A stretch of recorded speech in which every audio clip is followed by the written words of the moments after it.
Mesdames, Messieurs, bienvenue dans Miroir. C'est désormais un rendez-vous attendu sur les antennes du service public CRTV, CRTV News et CRTV Web dès jeudi, toutes les semaines. Votre fidélité nous honore de même que vos nombreuses réactions. Notre quotidien nous interpelle de bien des façons. Il s'agit même d'une injonction à la réflexion et à l'action. Miroir est une modeste contribution au panier commun.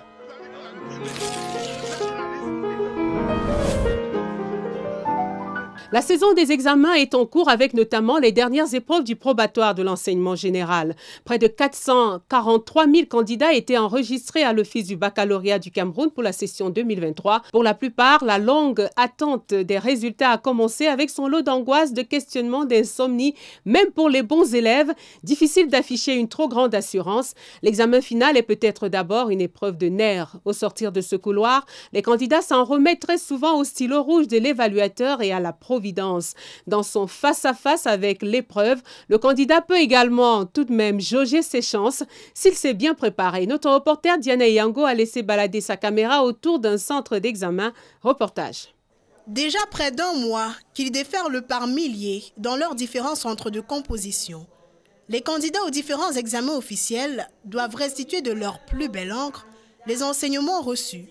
Fanuel, 18 ans, élève en classe de terminale D, espère un sans faute au baccalauréat.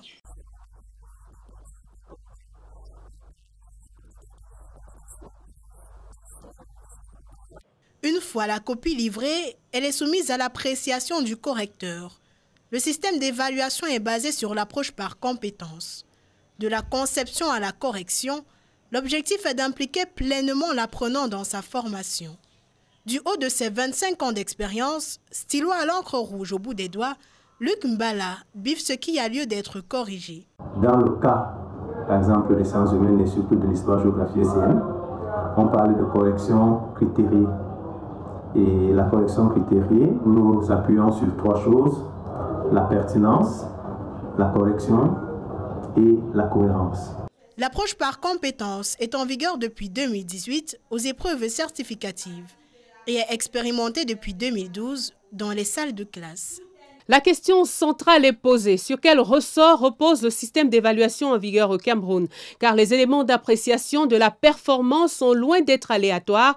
Ces critères sont en réalité la résultante d'un processus qui commence dès la conception des contenus des enseignements et le découpage séquentiel de l'année scolaire. De ce point de vue, l'évaluation ne concerne pas que le rendement de l'élève, mais tout le système.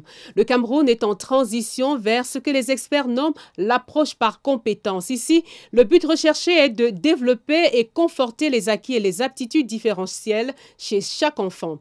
On part d'un système prescriptif dans lequel l'élève accumulait des connaissances et les recrachait en quelque sorte, vers une démarche dans laquelle l'élève est au centre de sa propre formation. L'objectif n'est plus de lui attribuer des notes et des appréciations dans la palette des barèmes connus. L'évaluation consiste à jauger le niveau d'acquisition des connaissances pour une application pratique dans son environnement. L'élève est appelé à trouver des solutions concrètes aux problèmes de son quotidien en se servant des connaissances acquises en classe. Du coup, le centre de gravité n'est plus le même. La manière de dispenser les cours évolue, la conception des épreuves change. L'attitude des candidats qui affrontent un examen devrait suivre le même virage. Monsieur Otou Onba est inspecteur coordonnateur en charge des lettres, arts et langues au ministère des enseignements secondaires. Il a également présidé plusieurs jurys de délibération d'examen. Il s'exprime au micro de Miroir. Évaluer de côté les ressources en retour aux compétences. C'est d'abord l'exemple